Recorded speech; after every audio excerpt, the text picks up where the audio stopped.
देश में लोकसभा चुनावों के दो फेज पूरे हो चुके हैं और अभी हमारे साथ बात करने के लिए दिग्गज नेता गुलाम नबी आज़ाद साहब हैं, जिन्होंने ना केवल देश में बड़े बड़े चुनाव जो हैं वो करवाए हैं, बल्कि कई चुनाव उन्होंने जीते भी हैं। दोनों दो फेज के बाद अब क्या उनका ओपिनियन है, उनसे बात करते हैं। सर, दो फेजेस का चुनाव हो गया है देश में, क्या लग रहा है अभी आपको, क्या निकल के आ रही है हवा, किसकी निकल के आ रही है? नहीं, हवा किसी के हाथ में नहीं है।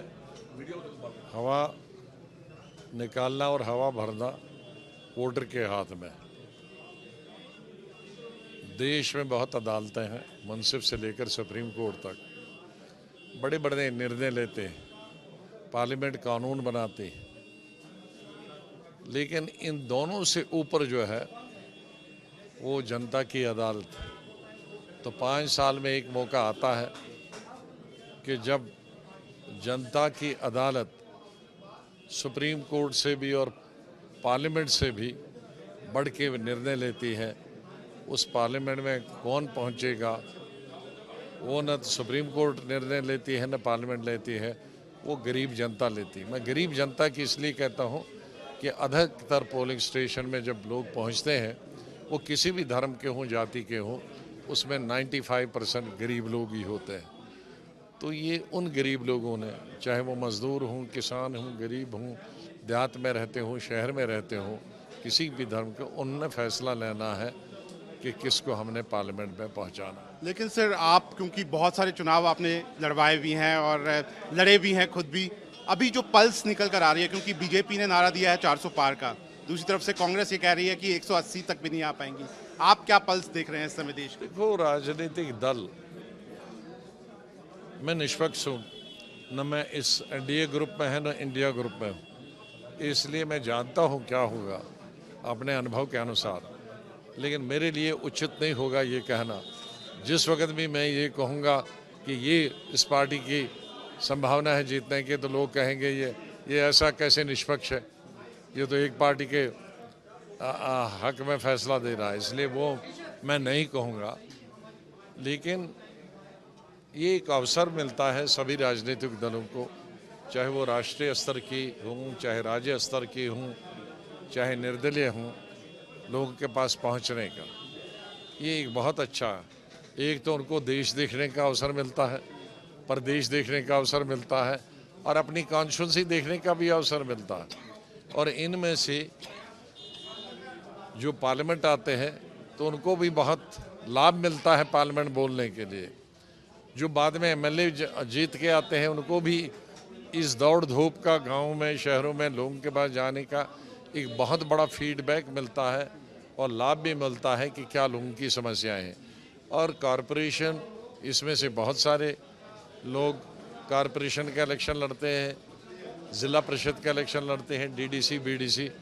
तो ये आज की जो एक्सरसाइज होती है पार्लियामेंट में, ये हर लेवल के, ये ज़ाया नहीं होती है। जीतो तो आपको पार्लियामेंट में अनुभव आएगा, नहीं जीतो तो आप विधानसभा में जीत के आओगे, उसमें अनुभव मिलेगा, वहाँ भी नहीं जीतोगे तो नीचे आएगा। तो ये ज़ाया नहीं होता है, लोगों को उससे लाभ ही मिलता है। लेकिन सर, अगर हम बात करें, जो ये चुनाव हैं लगातार अब जो एक दूसरे पर आरोप प्रत्यारोप हैं वो काफ़ी बड़े लेवल पर अब हो रहे हैं। खास तौर पर अगर हम बात करें तो कांग्रेस ने मैनिफेस्टो में बहुत सारी बातें कही हैं। उन्होंने कहा है कि लोगों को न्याय मिलेगा, 1 लाख रुपया मिलेगा, और साथ ही जो बॉन्ड का इशू है वो लगातार कांग्रेस उठा रही है, कह रही है ये सबसे बड़ा देश का घोटाला है। आप मानते हैं? देखो, हर पॉलिटिकल पार्टी अपने बुद्धि के अनुसार सवाल उठाती है। बहुत सारे लोग, बहुत सारी पार्टियां लोगों को करप्ट करने के भी प्रयास करती है, लालच देने के भी प्रयास करती है। लेकिन अब लोग, वोटर बड़ा बुद्धिमान हो गया, वो इस चीज़ को नहीं समझता। मैंने देखा है, मैं 2 पार्टियों की मिसाल दूं। प्राइम मिनिस्टर ने स्वास्थ्य के लिए 5 लाख रुपए लगे थे कि मुफ्त इलाज होगा, लेकिन राजस्थान के मुख्यमंत्री ने 5 लाख के बाद बजाय 25 लाख किया, फिर बाद में 35 लाख किया, लेकिन लोगों को क्लिक नहीं हुआ। लोगों ने कहा कि भाई ये तो अब आखिरी में सोच में इलेक्शन के लिए किया। तो मैं नहीं सोचता कि आज आप लोगों को कहेंगे हम दूध की नहरें लाएंगे और एक पार्टी कहेगी हम पानी की नहरें लाएगी, तो लोग देखेंगे कि पानी की नहर लाना संभव है, दूध की नहर लाना असंभव है, तो इसलिए पानी वाले को ही वोट दे दो। तो लोग बड़े चालाक हो गए हैं। लेकिन सर अभी अगर हम बात करें तो इस समय एक सीट की बहुत चर्चा हो रही है कि अमेठी और रायबरेली में अभी भी पत्ते नहीं खोले हैं कांग्रेस पार्टी में, और किसी को भी वहां से चुनाव मैदान में नहीं उतारा है। क्या लग रहा है कि कांग्रेस पार्टी डरी हुई है या कांग्रेस पार्टी जो है वो सही समय पर निर्णय लेने वाली है? वो जाने कांग्रेस की लीडरशिप, लेकिन एक चीज़ शायद दुनिया को नहीं मालूम है, तो मैं बता सकता हूँ कि अमेठी और रायबरेली की सीट निर्भर है दो राजनीतिक दलों पर, कांग्रेस पर नहीं है। कांग्रेस तो पुअर 3 पार्टनर है वहाँ दोनों लोकसभाओं। मिसेस गांधी ने जब 99 में इलेक्शन लड़ा लोकसभा, और तब से 25 साल हो गए, तब से 25 साल से अभी तक ना समाजवादी अपना प्रत्याशी खड़ा करती है और न बहुजन समाज पार्टी, ये किसी को पता नहीं। तो इसलिए कांग्रेस वहाँ जीतती थी, लेकिन विधानसभा में वो खड़ी करती थी तो कांग्रेस को एक भी विधायक नहीं आता था। तो उसका मतलब पार्लियामेंट में जितना भी वोट आता था वो समाजवादी और बीएसपी का है, वरना अकेले वो लड़ते थे। अगर उनका वोट नहीं होता तो फिर विधानसभा में 10 की 10 सीटें जीतते। तो मुझे वो लगता है कि उनका आश्वासन उनको मिला है वहाँ के नहीं। पिछली दफ़ा तो राहुल जी हार गए थे, उनके कैंडिडेट न होने के बाद भी, मतलब उनके समर्थन के बावजूद भी हार गए थे। तो इसलिए ये ट्रिकी पोजीशन है। जब कांग्रेस को मालूम पड़ेगा कि दिल से ये यादव जी की पार्टी और ये बहुजन समाजवादी पार्टी मदद करेंगे, तो तब ये खड़े करेंगे। तो सर लेकिन जिस तरीके से अगर मैं बात करूं, अभी भी कांग्रेस पार्टी जो है वो लगातार अलग अलग तरह के आरोप जो है वो लगाते जा रही है। सुनिए, मैं न कांग्रेस पार्टी को कुछ कहूँगा, ना मैं बीजेपी को कहूँगा, ना फारूक साहब को कहूँगा। मैं हमेशा इस बात के बहुत खिलाफ हूँ कि इलेक्शन में हाँ हम आरोप लगाएं, उल्टे सीधे आरोप लगाएं, और इसकी आरोपों की कोई सीमा होती नहीं है। आदमी को उतने आरोप लगाएं कि कल को हम मिले तो आंखें मिला पाएं। हम एक ही देश में रहने वाले हैं, एक ही सदन में जाने वाले हैं, एक ही स्टेट के लोग हैं, एक ही राजनीतिक पॉलिटिकल पार्टीज में मिलना जुलना है। तो इतने आरोप क्यों हम मिलाएं कि जो हम दुश्मनों को भी आरोप ऐसा नहीं लगा सकते।